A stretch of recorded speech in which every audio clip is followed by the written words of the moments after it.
ai lu qu'il est parlé de l'homme naturel. D'autres traductions, plus littérales, nous donnent l'homme animal par rapport à l'homme spirituel. L'homme animal, c'est l'homme naturel charnel, ce qui est relié avec son physique. L'homme animal dépend de ses sens qu'on appelle en grec psychikos, et il désigne l'homme de la sensualité, ce qui exprime parallèlement la vie animale, un instinct débridé, non freiné, donnant libre cours à tous ses instincts, ses appétits, ses désirs, ses envies, ses besoins, et ça peut le rendre jaloux, meurtrier, etc. Tous les dérèglements viennent de là, de cette forme de vie, d'existence. Et Shaul nous amène à comprendre et à réaliser que, au travers de cela, l'homme est dirigé et assujetti, asservi à ses sens, dominé par ses sens, mais également par sa vie psychique. Et là, il y aurait beaucoup à dire. Vie psychique. Un autre univers de l'homme. C'est pas seulement les sens, mais la vie psychique qui anime. Bien-aimé, réfléchissez. Être un homme de l'esprit par rapport à un être psychique, un homme animal, de nature charnelle, à une nature spirituelle, ce sont deux mondes totalement opposés, différents, et qui n'ont pas du tout les mêmes valeurs, ni même les mêmes fonctionnements, ni même les mêmes aspirations. Je vous invite à faire vous-même une étude là-dessus, de l'homme, animal, charnel, etc., guidé par tout son sens psychique, et de mettre parallèlement l'homme spirituel dans toutes ses aspirations, dans tout son développement, ses fonctionnements. Et vous y découvrirez, je suis certain, convaincu, des perles et des trésors. Et qui vous parleront, parce que c'est votre recherche. Ce sera le cheminement de votre cœur et de votre pensée. Je vous mets simplement sur la voie, sur le chemin de la réflexion. Je ne dis pas vous êtes ci, vous êtes ça, ou vous n'êtes pas ceci, ou vous n'êtes pas cela. Non, c'est vous qui choisissez le chemin, qu'elle est déterminée, ce qui sera après, et ce que vous voulez devenir en lui ou pas. Ce n'est pas du tout des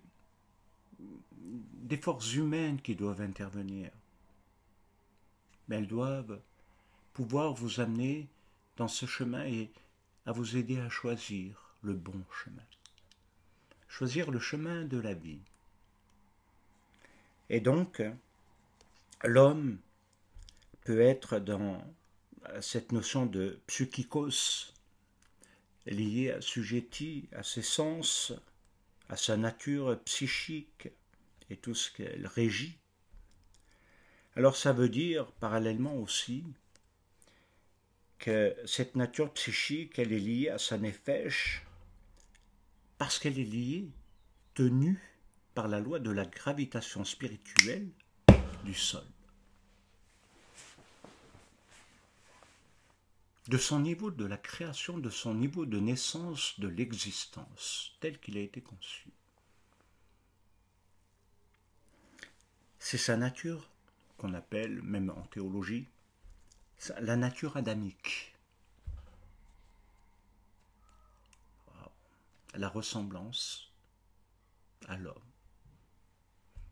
L'homme se projette dans une ressemblance de l'homme.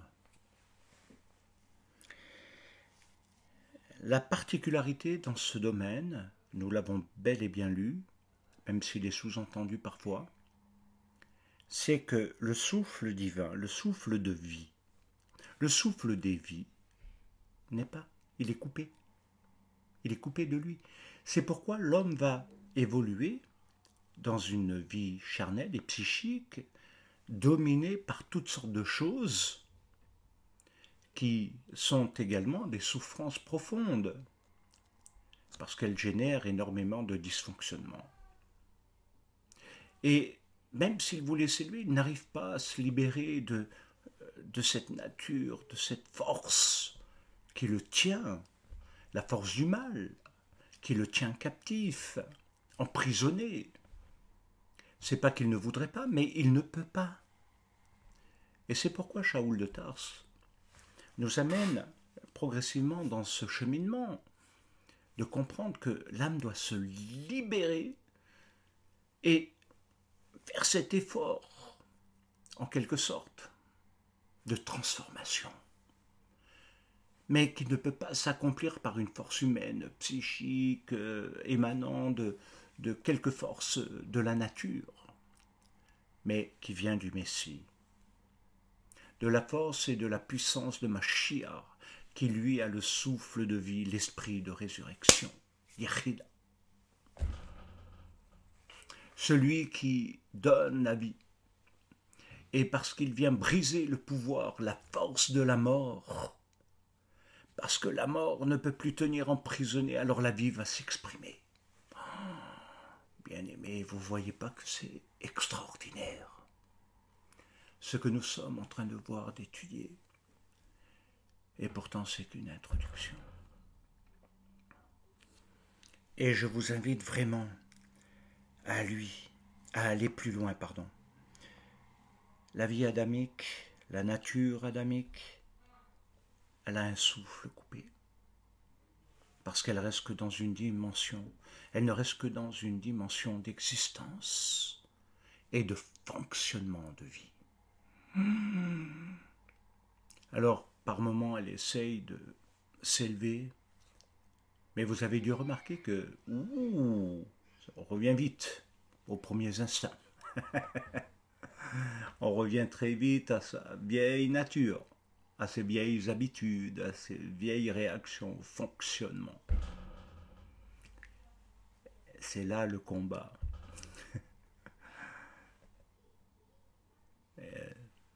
Tâchons de nous élever. Alors,